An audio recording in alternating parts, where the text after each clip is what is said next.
Madame, Monsieur, bonjour et bien, merci de nous choisir pour un nouveau forum. Sur le modèle du Conseil de sécurité des Nations Unies, les Africains tentent d'asseoir leur Conseil de paix et de sécurité.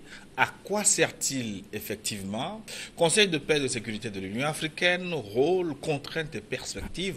C'est ce que nous allons tenter de voir avec notre invité qui nous fait l'honneur de venir une fois encore au plateau cette semaine. Docteur Kofi Paul Bakayotakpai, bonjour. Bonjour Gilles. Vous êtes en forme, non? Oui, bien en forme. Vous êtes historien, enseignant-chercheur à l'Université de Lomé. Vous avez fait également carrière dans la diplomatie, notamment au ministère des Affaires étrangères du Togo. Nous allons parler du Conseil de paix et de sécurité de l'Union africaine, hein, les méandres de l'Union africaine que vous connaissez très bien. Première question, docteur Paye, qu'est-ce qui justifiait pour les Africains la mise en place de ce Conseil de paix et de sécurité? Eh bien, merci Gilles. Je crois que pour comprendre la création ou bien la mise en place du Conseil de paix et de sécurité de l'Union africaine, le CPS donc, il faut remonter aux années 90 avec la nouvelle donne ou bien les changements intervenus dans les relations internationales et ensuite avec le foyer de tension un peu partout dans le monde et principalement en Afrique. Cela a fait que finalement, on a assisté à l'avènement des opérations de maintien de la paix très complexes, multidimensionnelles. Et donc l'Afrique n'est pas restée en marge de ce processus-là, dans la mesure où le continent connaît beaucoup de foyers de tension. Et il faut dire également que le CPS est intervenu dans la mesure où l'Afrique, qui connaît beaucoup de conflits, il est demandé à cette Afrique-là de prendre beaucoup plus de responsabilités et d'engagement dans la gestion des crises qui secouent le continent. Vous allez voir que depuis les années 90, avec l'apparition des guerres civiles un peu partout, ça et là, c'est vrai que certaines de nos organisations sous-régionales, à l'instar de la CEDEAO, ont joué un rôle fondamental dans leur région. Mais de manière globale, si on prend le continent africain, on a pu remarquer que le maintien de la paix est assuré par la communauté internationale, énormément par la communauté internationale, en termes de déploiement de casques bleus, en termes de dépenses, dépenses financières, etc., etc. Donc, les Africains avaient décidé donc de prendre en main leur destinée en mettant en place un organe. En réalité, le CPS n'est pas nouveau parce que le CPS est venu remplacer l'ancien organe central de prévention, de gestion des conflits que l'OU avait déjà mis en place, mais qui, comme vous le savez, qui ne fonctionnait pas. Et donc le CPS est intervenu dans ces conditions-là, donc pour que les Africains prennent en main réellement la prévention d'abord, et si les crises surviennent, leur gestion et la consolidation de la paix sur le continent. Donc, les Nations Unies ont choisi Conseil de sécurité, les Africains ont ajouté paix. Pourquoi? Oui, vous avez d'abord dit tout à l'heure que c'est sur le modèle, calqué sur le modèle des Nations Unies, mais moi je ne veux pas, c'est vrai que c'est sur le modèle, mais avec quelques nuances. D'abord, la première nuance, est-ce que vous relevez paix? Cela veut dire que les Africains ont décidé de prendre en main le maintien de la paix ou bien la stabilité du continent dans sa pluralité. C'est-à-dire qu'au-delà des aspects militaires où il faut intervenir, l'Union africaine, le Conseil, prend en compte la dimension même humaine de la sécurité. Donc, non seulement le CPS va s'occuper ou bien s'occupe des questions de paix et de sécurité, mais les questions relatives également aux catastrophes, par exemple, aux désastres environnementaux, rentrent en compte dans le champ d'application, bien le champ d'existence du CPS. Également, je crois que les Africains se sont rendus compte que l'objectif principal de l'Union africaine, c'est l'intégration et ensuite le développement des peuples africains. Donc, ce diptyque développement et paix marche ensemble. Donc, cela fait que pour l'Union africaine, mettre en place un organe similaire au Conseil de sécurité, il faudrait que cet organe-là aille au-delà de ce que les Nations Unies ont mis en place, notamment le Conseil de sécurité. C'est très ambitieux de la part des Africains, mais je crois que c'est les idées, quand elles viennent, on ne peut que les applaudir.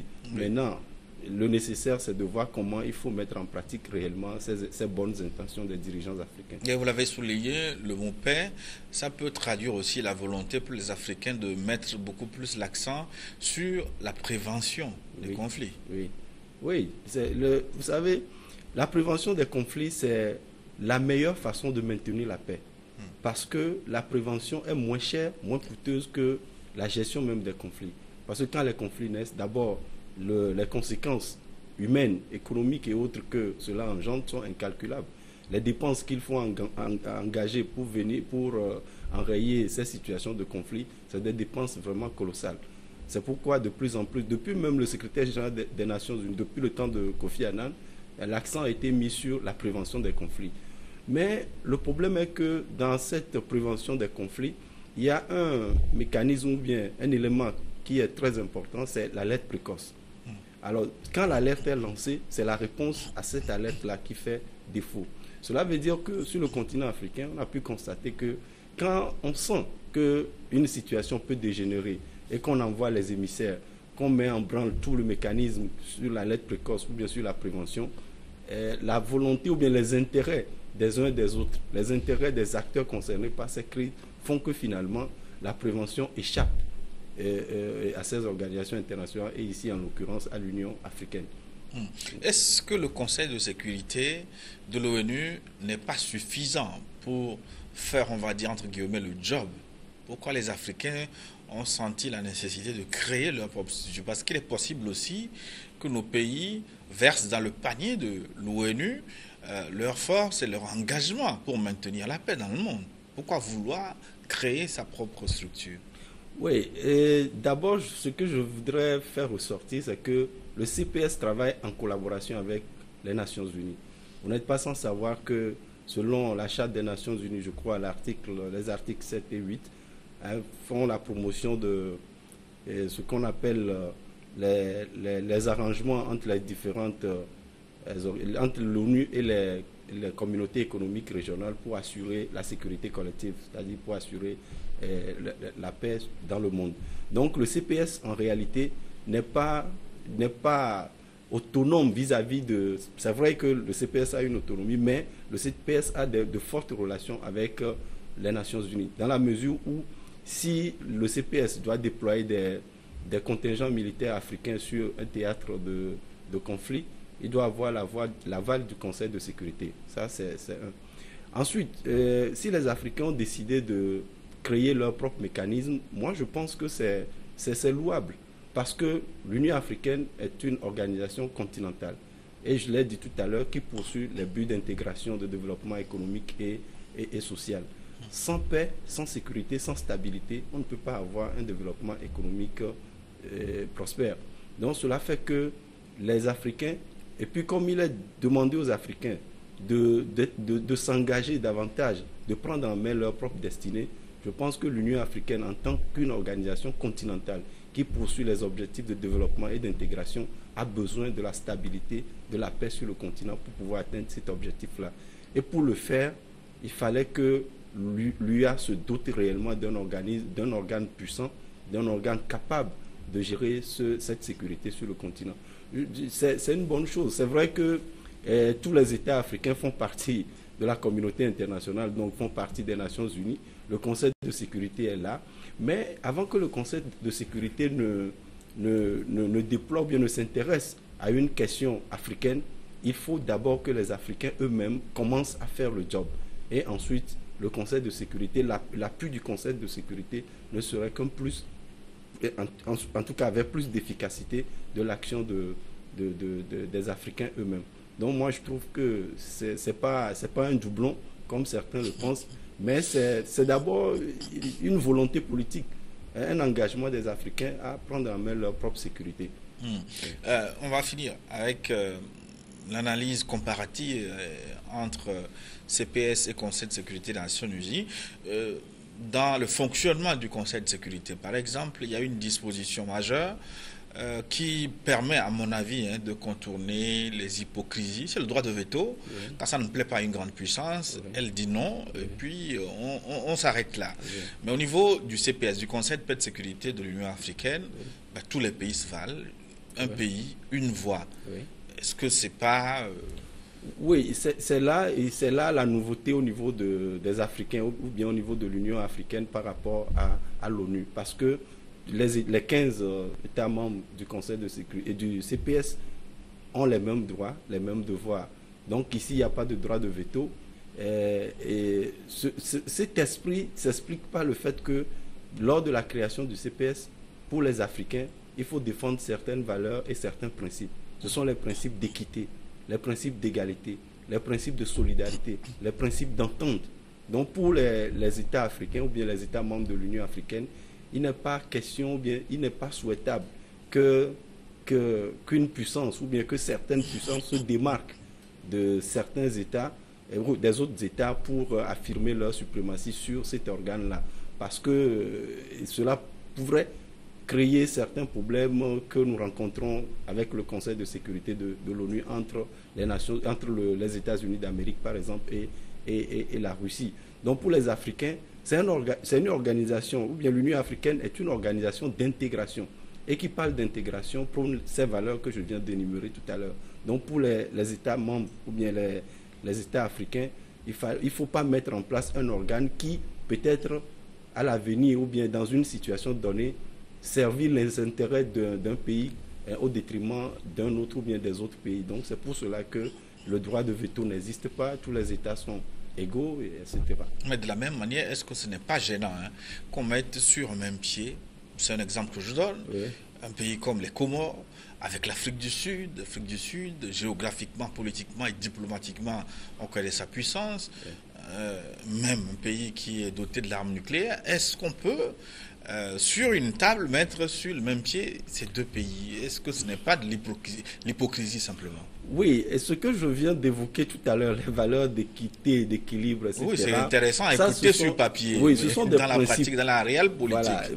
Voilà, ce sont des principes que nous rencontrons dans toutes les organisations internationales. Et d'ailleurs, même moi, j'ai l'habitude de dire à mes étudiants que, en réalité, les organisations internationales, il y a un peu d'hypocrisie.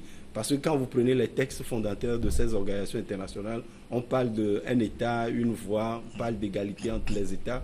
Mais quand vous progressez un peu, vous découvrez que dans la participation financière, dans la cotisation, on tient compte du PIB des États, par exemple. Donc les États les plus riches contribuent plus. Alors si je contribue plus, cela veut dire que je dois avoir certaines influences sur l'organisation en question. Donc si nous revenons au niveau du CPS, où nous disons que les États sont égaux, ça ce sont des principes. Comme vous l'évoquez dans la réelle politique, je crois que quand certaines décisions sont à prendre, certaines nations telles que l'Afrique du Sud, l'Algérie, le Nigeria, l'Égypte, l'Angola même, qui sont des pays, les pays qui contribuent le plus au niveau de l'Union africaine, c'est la voix de ces pays qui passe. Dans la réelle politique, en réalité, quand il s'agit de prendre certaines décisions contre des petites nations, les grandes nations n'hésitent pas à écraser la fourmi, comme on le dit. Donc voyons maintenant concrètement ce que ce CPS a pu faire depuis sa création, il me semble en 2003. Oui, en 2003. Qu'il est opérationnel. Oui. D'abord, est-ce que c'est un organe puissant? Parce que vous disiez tantôt qu'il est puissant, oui, puissant sur le papier ou bon, selon la réalité. Selon l'article 5, alinéa 2, je crois, du protocole relatif à la création du CPS même, on comprend que c'est un organe décisionnel. C'est ce que le protocole dit. C'est un organe décisionnel dans le domaine de la prévention, de la gestion des conflits, et de la mise en place de l'alerte précoce. Et même le protocole est allé loin. Il faut que le CPS mette en place, in fine, ce que nous appelons une politique de défense commune en Afrique. Donc, c'est ambitieux. C'est ambitieux, c'est un organe puissant, mais on se rend compte que dans la pratique, dans la réalité, face aux défis, notamment les conflits et autres qui éclatent sur le continent, le CPS n'influence pas grandement l'issue de ces conflits. C'est plutôt, comme vous l'avez dit tout à l'heure, les Nations Unies ou même parfois les organisations sous-régionales qui jouent un rôle plus important que ce que le CPS est en train de faire. Donc, à mon avis, le CPS est très puissant sur le papier, mais dans la pratique, les intérêts, les enjeux, les alliances font que finalement, le CPS se limite à certaines condamnations, ou bien parfois, si elle doit se déployer sur le terrain, faire quelques missions, après on vous parlera de manque de moyens matériels, financiers, etc. etc. Et puis, c'est une autre organisation sous-régionale, ou bien les Nations Unies carrément, qui arrive à régler certains conflits en Afrique. Est-ce que ça va être un exercice difficile si on veut rechercher sur l'ardoise du CPS, ces faits d'armes quelques événements majeurs, quelques décisions importantes qu'il a pu prendre pour maintenir la paix et la sécurité en Afrique depuis 2003. Ça fait combien? Je ne suis pas très bon en mathématiques, mais ça fait combien d'années? Ça 2003, ça fait, 18, non pas 18 15 ans, ça fait 15 ans. 15 ans, oui. Oui, ça fait 15 ans. Donc 15 ans dans la vie d'un organe, d'une organisation continentale, je crois que c'est vrai qu'on peut faire un premier bilan, mais 15 ans, moi je trouve que c'est quand même très peu pour faire le bilan du CPS. Maintenant, ce que moi j'ai compris dans l'existence du CPS, c'est que le CPS est en train progressivement, si on lit bien le protocole portant sa création et qu'on remonte à l'acte constitutif de l'Union africaine, on remarque que c'est un rôle progressif qu'on a confié au CPS. Mais cela ne nous empêche pas de faire son bilan. Et moi, personnellement, le CPS, je trouve que pour le moment, elle n'est pas un organe qui peut quand même faire quelque chose pour l'instant. Moi, je me dis que le CPS est dans sa phase de mise en place. C'est vrai qu'on l'a créé depuis 2003, mais en réalité, le CPS ne joue pas grand rôle. Alors, cela ne nous empêche pas aussi d'évoquer quand même les petits succès ou bien un petit succès. Est-ce qu'on peut dire succès, mais il est dans l'action. Par exemple, le cas de la MISOM en Somalie, c'est l'Union africaine qui le fait avec les contingents du Burundi et je crois, du Kenya, oui, je crois, et qui lutte contre les Shabab, les Al-Shabaab en Somalie. Mais c'est vrai qu'ils ont eu quelques petits résultats sur le terrain, mais les Shabab n'ont pas encore dit leur dernier mot. De temps en temps, ils interviennent, ils posent des bombes, ils font des choses.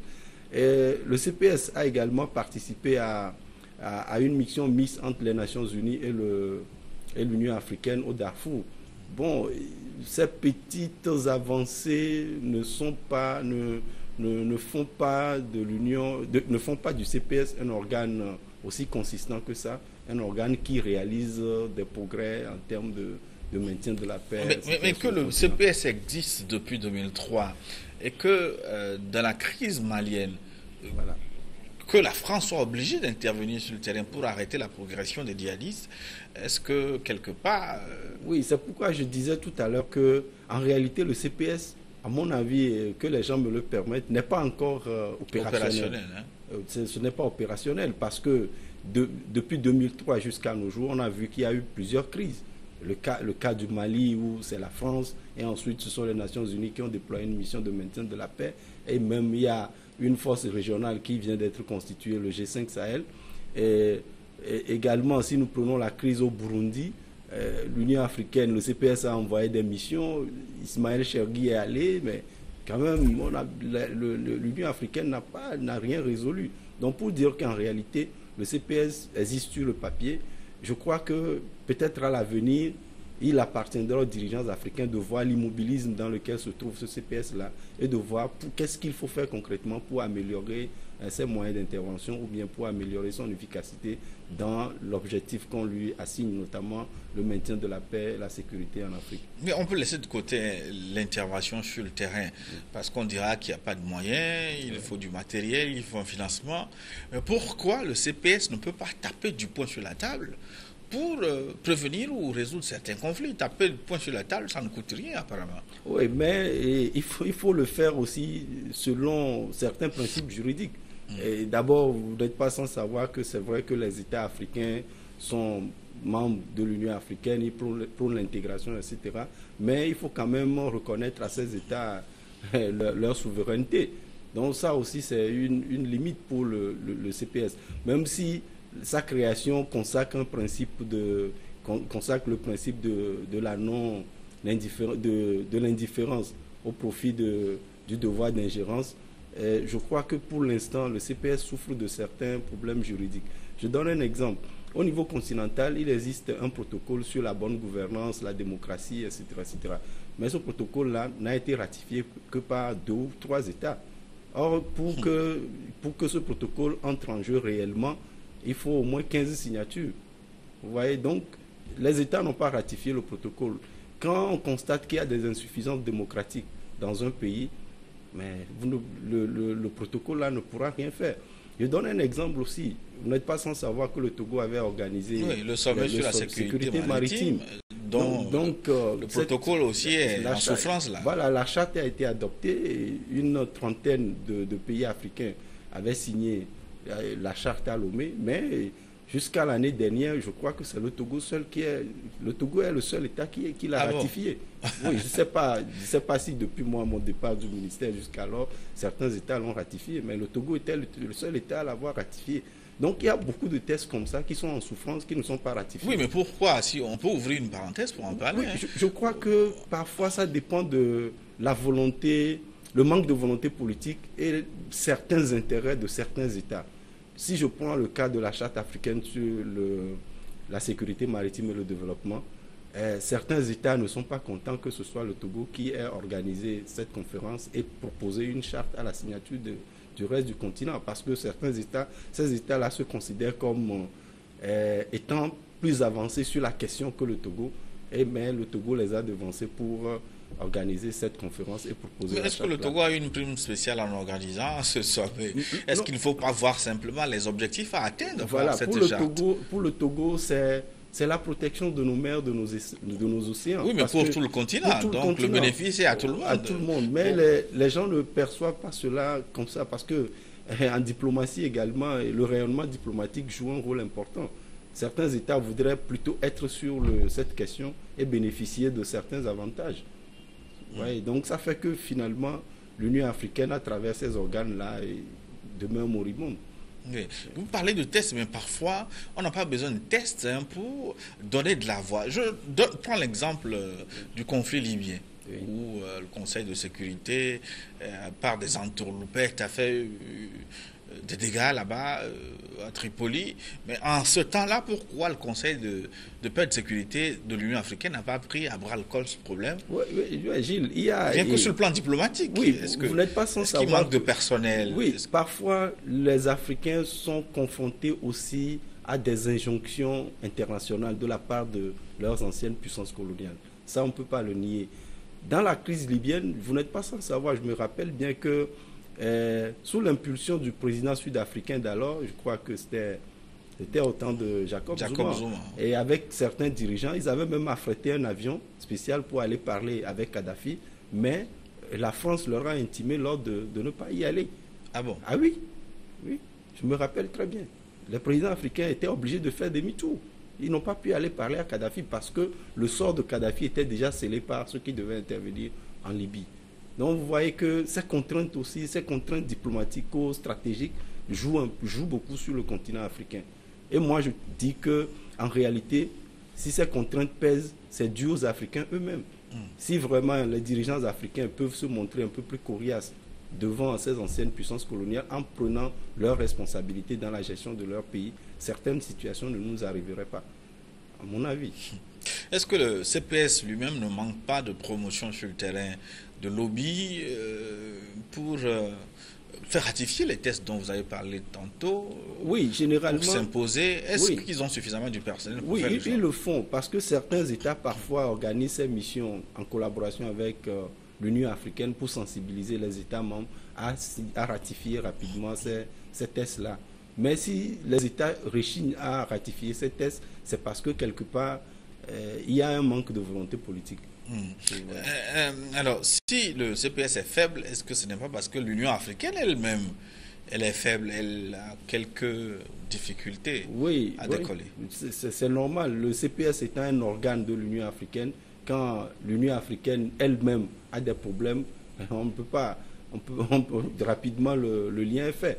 Les problèmes que l'Union africaine connaît agissent également sur ces organes.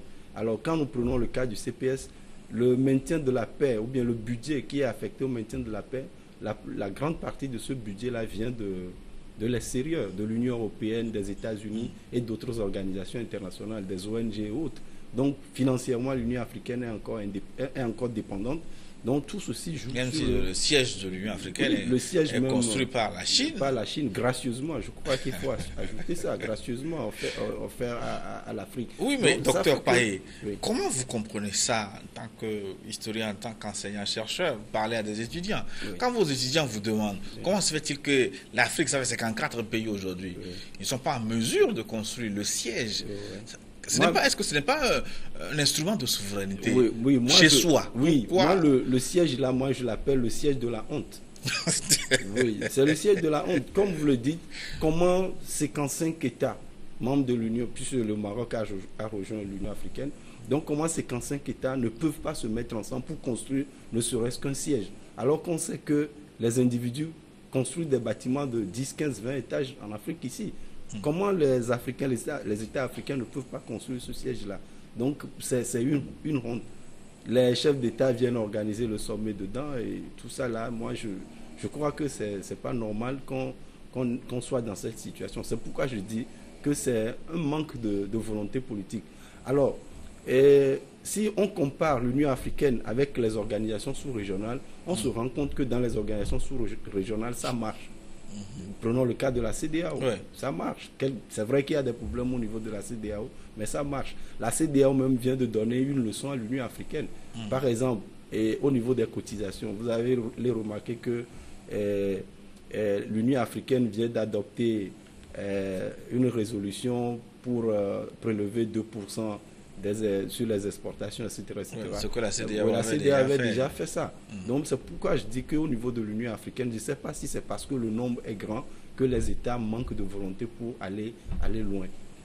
Est-ce qu'il faut peut-être se demander si tous ont adhéré à l'idée de construire une unité africaine? Ça aussi, c'est... Oui, c'est pourquoi moi je suis partisan de ceux qui prônent le sous-régionalisme. C'est-à-dire que si on arrive à avoir réellement des organisations sous-régionales bien solides et bien intégrées, je crois que l'intégration continentale va prendre beaucoup, c'est-à-dire va marcher plus que ce que nous sommes en train de faire. Parce que moi, au niveau de l'Union africaine, c'est vrai, vous l'avez relevé, j'ai été diplomate au ministère des Affaires étrangères. À chaque fois que j'allais à la session de l'Union africaine, c'est comme si on va faire un peu du théâtre et puis on revient. D'abord, les ordres du jour l'ordre du jour est très allongé. L'Union africaine veut embrasser tout en même temps, alors que, comme on le dit, qui trop avancé, mal les trains. Donc, ça fait qu'on prend des résolutions, on prend des décisions qui ne sont jamais mises en pratique. La création du CPS, c'est une bonne chose. Mais concrètement, qu'est-ce qu'on met dans ce CPS-là? Les tests sont très beaux. Il y a de l'avancée, le protocole portant création du CPS. Vous allez voir même qu'il y a des avancées plus que le Conseil de sécurité des Nations Unies même. Par exemple, cette force africaine qui est en constitution, c'est quand même une bonne idée. Voilà, d'ailleurs, même si on prend l'architecture de paix et de sécurité de l'Union africaine, qui comporte beaucoup de composantes, comme par exemple la force africaine en attente, le CARI qui est la capacité africaine à anticiper sur les crises, c'est de très bonnes intentions, mais c'est l'implémentation, la réalité du terme. Vous précisez tantôt que ça fait 15 membres, le CPS, le Conseil de paix et de sécurité de l'Union africaine. Quels sont les critères pour se faire élire membre du CPS? Oui, selon l'article 5 alinéa 2 du protocole relatif à la création du CPS, si on compte les critères, ils sont au nombre de 10. Donc on ne peut pas tout lister ici, mais entre autres tenir l'engagement à défendre les principes de l'Union, et l'engagement à assurer les responsabilités en termes de maintien de la paix, et être à jour des cotisations, et avoir une représentation permanente à Addis Abeba et à New York. Et également, il faut que le pays qui aspire à être membre du CPS ait des capacités réelles d'engagement sur le terrain en matière de maintien de la paix, et que ce pays soit dans la promotion ou bien soit vraiment engagé dans le maintien de la paix et de la stabilité en Afrique. Donc il y a beaucoup de critères qui entrent en jeu et qui permettent aux États membres qui sont avec ces critères-là d'être élus membres du CPS. Et il faut préciser également que les 15 membres, les 15 postes, si vous voulez. Les 15 places sont réparties de manière géographique. Donc on tient compte du nombre de pays par région. L'Afrique de l'Ouest comportant plus de pays au plan continental en termes de région, l'Afrique de l'Ouest a 4 postes, l'Afrique australe, l'Afrique de l'Est et l'Afrique centrale ont chacune 3 postes et l'Afrique du Nord a 2 postes. Donc c'est en fonction de ça que la répartition se fait. Et le Togo a été élu lors du dernier sommet de l'Union africaine à la tête du Conseil de paix et de sécurité des Nations Unies. On va le creuser tout à l'heure. Mais est-ce que, je pose une question bizarre, oui. Le Togo mérite cette place? Oui, le Togo mérite cette place si on tient compte des critères que je viens d'énumérer. Bon, je renvoie les téléspectateurs à la lecture de l'article 5 alinéa 2 de ce protocole. Donc le Togo est très bien engagé dans le maintien de la paix sur le continent. Et ils sont actuellement au Mali, ils ont été en Côte d'Ivoire, ils sont au Darfour. Bref, le Togo contribue. Il y a une représentation à Addis Abeba. Une représentation à Addis Abeba. À New York. Le Togo a été même membre du Conseil de sécurité des Nations Unies. Oui, tout à fait.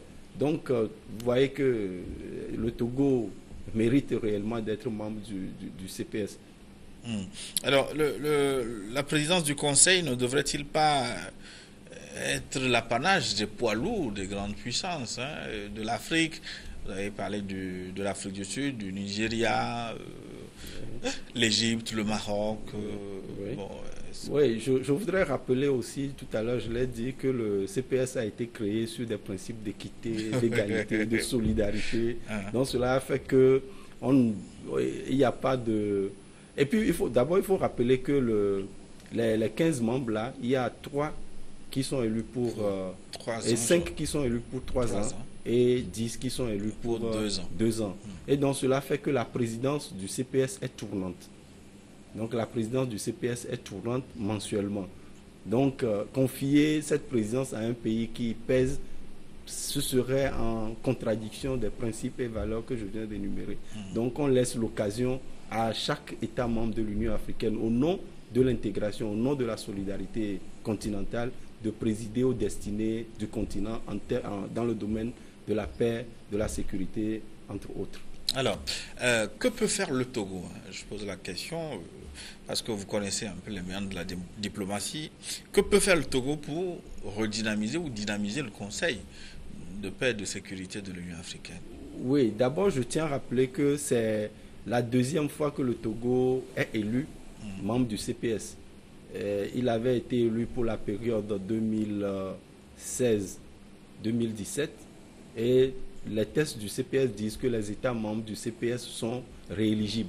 Et le mandat n'est pas limité. Donc si un pays finit 2 ans ou bien 3 ans, ce pays peut demander à y être encore. Donc si au nom de la solidarité régionale, la région est d'accord, le pays peut se proposer à être élu. Donc le Togo avait déjà été élu président, avait pris la présidence en exercice du CPS, je crois, au cours du mois d'avril 2017, où le pays a organisé une session ministérielle à Addis Abeba.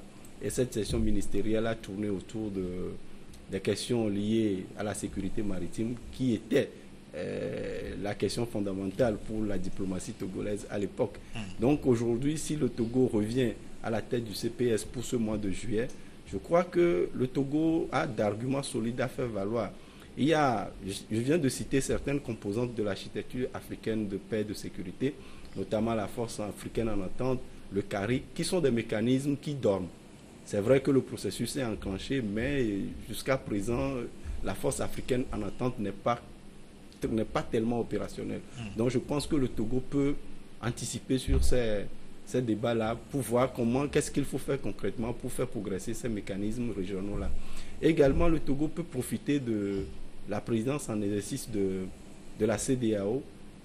Bon, c'est vrai que à la fin du mois de juillet, il y aura un sommet. On ne sait pas si le Togo sera reconduit à la présidence en exercice de la CEDEAO ou bien un autre pendant la relève.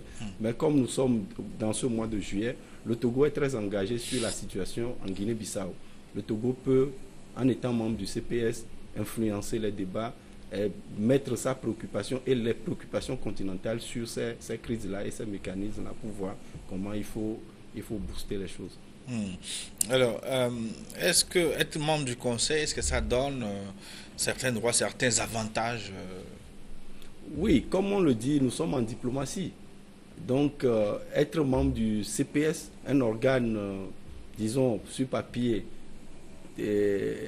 très capital pour l'Union africaine, être membre de cet organe-là permettra au Togo d'influencer certains débats, d'influencer certains débats relatifs au maintien de la paix et de la sécurité et d'aider à faire passer ses objectifs ou bien sa vision des choses sur le continent. Et également, être membre du CPS permet au Togo de discuter sur certaines questions internationales avec d'autres États et même de négocier certaines alliances avec certains États. Par exemple, une question qui tient à cœur, un État peut venir vers le Togo voir qu'est-ce qu'il faut faire.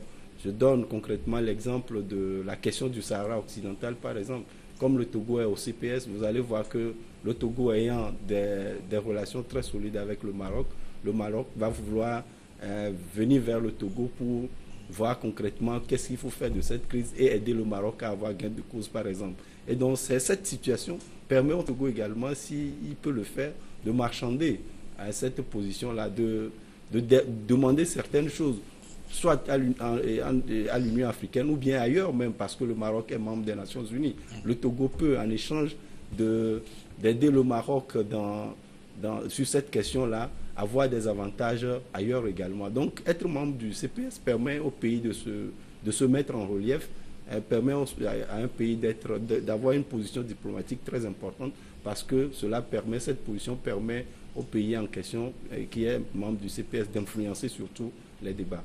Est-ce qu'il n'y a pas un prix à payer? Peut-être, je ne sais pas, financièrement ou... Oui, il aura un prix à payer. Je donne l'exemple, c'est-à-dire être membre du CPS exige de cet État, surtout qui assure la présidence en exercice, d'être en règle avec les cotisations. Oui, ça d'être en règle avec les cotisations, mais également de mener certaines actions. Et mener ces actions-là, de la part de l'État en question, engage également des sous. Par exemple, si le Togo décide, sous le couvert de l'Union africaine, de faire une tournée, par exemple, pour sensibiliser les États membres sur, par exemple, la question de la charte africaine sur la sécurité maritime, le Togo doit engager des sous. Donc cela permet engage des dépenses, mais je crois que diplomatiquement et politiquement, il y a plus à gagner que les sous qui sont dépensés. Oui, mais qu'est-ce qui fait que le Togo, malgré ses problèmes internes, résonne, on va dire, beaucoup sur le plan international? Le Togo a la présidence de la CEDEAO, le Togo est à la tête du Conseil de paix et de sécurité de l'Union africaine. Pour le mois de juillet. Oui, pour le mois de juillet, qu'à cela ne tienne. Le Togo a été donc... a joué un rôle très actif, pour, vous l'avez dit, le sommet sur la sécurité maritime, mais la charte qui s'en est suivie. Qu'est-ce qu'il faut ajouter? Le Togo a été choisi pour piloter le MUTA, le marché unique du transport aérien. Bon, je crois que ces succès diplomatiques sont le résultat de la bonne santé de la diplomatie togolaise. J'ai constaté que c'est une diplomatie très active, quand bien même le Togo est un petit pays qui n'a pas de moyens et qui plus est connaît des difficultés politiques internes. La diplomatie fait toujours en sorte que le Togo soit un État qui existe ou bien que le Togo soit dans les relations internationales. Donc c'est fort de ce dynamisme-là de la diplomatie togolaise et surtout des efforts personnels, je crois, du président de la République qui font que finalement, malgré tout, le Togo rayonne sur le plan international. Mais est-ce que ça ne peut pas, quelque part, créer des envies, des jalousies? Le Togo a pris la mer, le Togo est en train de prendre les airs. Bien sûr, ça va créer des jalousies, surtout avec les problèmes politiques que nous connaissons aujourd'hui. Je ne suis pas dans les palais présidentiels de la sous-région et même du continent. Mais je crois, si on fait une analyse géostratégique de la question, on peut comprendre que certains États puissent être jaloux de cette position qu'occupe le Togo. Parce que certains vont se dire, nous sommes, entre guillemets, sans problème, nous sommes si, etc.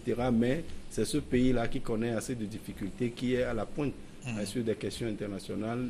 Il y aura des jalousies, ça c'est normal. En diplomatie, cela existe. Oui. Et ça peut être un élément de la crise aussi, hein, le fait que le pays soit si puissant à l'extérieur et qu'il connaisse des problèmes à l'intérieur. Oui, ça aussi, ça aussi, certains pensent également que c'est la très grande visibilité du Togo sur le plan international qui a attisé davantage la tension interne au Togo. Mais oui, moi, surtout avec l'histoire du sommet Israël-Afrique. Mais les gens, pour moi, certains l'ont dit, mais ce ne sont pas des... Moi, je n'ai pas de sources vérifiables sur cette question. Oui, mais ces sources ne sont jamais vérifiées. Mais toujours est-il qu'en réalité, le rayonnement du Togo sur le plan international, c'est un couteau à double tranchant en réalité pour le pays. Ça permet d'engranger des succès diplomatiques, mais également, compte tenu du fait que le pays est visible, les gens vont vouloir savoir mais qu'est-ce qui se passe dedans depuis quelque temps. Et cela aussi peut faire amener certains États à avoir des positions vraiment très dures ou bien difficiles envers le Togo. Mais est-ce que le Togo est conscient de cette contrainte? Est-ce que le pays est prêt à répondre? Oui, je crois aussi que quelque part, c'est ce rayonnement diplomatique-là qui permet à une partie de la crise de toujours jouer un grand rôle. Parce que si on est très actif sur le plan international, sur le plan diplomatique, et qu'on peut influencer certains débats, certaines décisions, et je crois qu'en réalité, ce rayonnement diplomatique-là profite quelque part à l'un des protagonistes de la crise. Ouais. Et donc, vous avez parlé donc du travail fait par la diplomatie togolaise. Est-ce qu'il y a d'autres éléments ou qu'est-ce que je voulais dire? Est-ce que ça se traduit sur le plan interne forcément, toutes ces relations qui sont tissées? Est-ce que ça... Oui, malheureusement, et moi en tant qu'intellectuel, homme libre, je crois que c'est vrai que la diplomatie togolaise a permis au pays de marquer quelques points à l'international. Mais on attend toujours, le Togolais attend toujours les retombées de ce rayonnement. En principe, ce rayonnement-là devait permettre, par exemple sur le plan économique, devait permettre d'attirer davantage d'investisseurs, de transformer complètement le pays, de faire en sorte que le Togo soit un hub sous-régional en matière de développement économique et social. Mais cette crise-là aussi qui est venue se mélanger, se mêler à cette embellie diplomatique, fait que finalement le citoyen togolais ne perçoit pas encore les avantages liés à ce positionnement diplomatique-là. C'est ça le grand problème. Sinon, en réalité, c'est une bonne chose qui devait profiter au pays. Mais compte tenu de la situation interne, l'influence ou bien ce que la diplomatie là est en train de faire, qui doit rapporter au Togo, le Togolais ne le voit pas pour le moment. Oui, certains parlent aussi des ressources humaines qui peuvent profiter de cette embellie pour... se loger dans les institutions internationales, se déployer beaucoup plus dans les structures internationales. Mais pourquoi ça traîne? Bon, je crois que ça traîne parce que... il n'y a pas assez de ressources qualifiées? Non, il y a des ressources. Moi, je suis là. il y a la ressource humaine. Il y a la ressource humaine. Et c'est que le ministère des Affaires étrangères, je crois, avait tenté une chose, avait mis en place un mécanisme là-bas pour faire la promotion des Togolais dans les organisations internationales. L'idée est bonne, le dispositif a été mis en place, mais c'est le suivi qui n'a pas été fait. C'est tout un travail. Vous prenez certains pays comme le Sénégal, cette division-là est même logée à la présidence de la République, où on a des gens qui sont responsables que de ça, et qui sont là, et qui sont... C'est comme un tableau de bord. Ils ont les organisations internationales dans lesquelles le Sénégal est représenté. Ils voient les postes qui sont à pouvoir et ils font la promotion des cadres selon ce poste-là. Dans certains pays, pour qu'un candidat à qui on est en train de préparer un poste dans le futur, pour qu'il soit réellement un candidat sérieux, on peut le nommer ministre pendant quelques temps, juste pour alourdir son CV et lui permettre d'accéder à ce poste. Je crois qu'au Togo, le problème qui se pose, c'est que l'idée est là. On a créé cet outil-là au ministère des Affaires étrangères, mais le suivi n'a pas été fait. Il fallait peut-être, à mon humble avis, peut-être confier cette tâche à des gens qui ne feront que ça et qui ne feront pas autre chose que ça. Et donc, définir certaines pratiques, certaines façons de faire, de voir réellement quels sont les postes disponibles quels sont les talents, quels sont les profils qui sont exigés, comment même préparer ces profils-là pour que le Togolais puisse occuper ce poste-là un jour. C'est tout un travail. Merci, docteur Paye. Je vous dis merci, même si vous m'avez oublié tantôt, hein, parce que quand il s'est agi de parler des ressources humaines exportables, vous avez dit je suis là, au lieu de dire nous sommes là. Nous sommes là. Non, Gilles Boucoin est là. Non, je vais me raviser. Mon cher ami Gilles est là. Merci beaucoup d'être passé. C'était très convivial. Merci, mon frère. Merci. Bon dimanche. Oui, nous marquons une pause. Dans un instant, nous nous retrouvons pour la seconde partie de New World Forum. À tout de suite.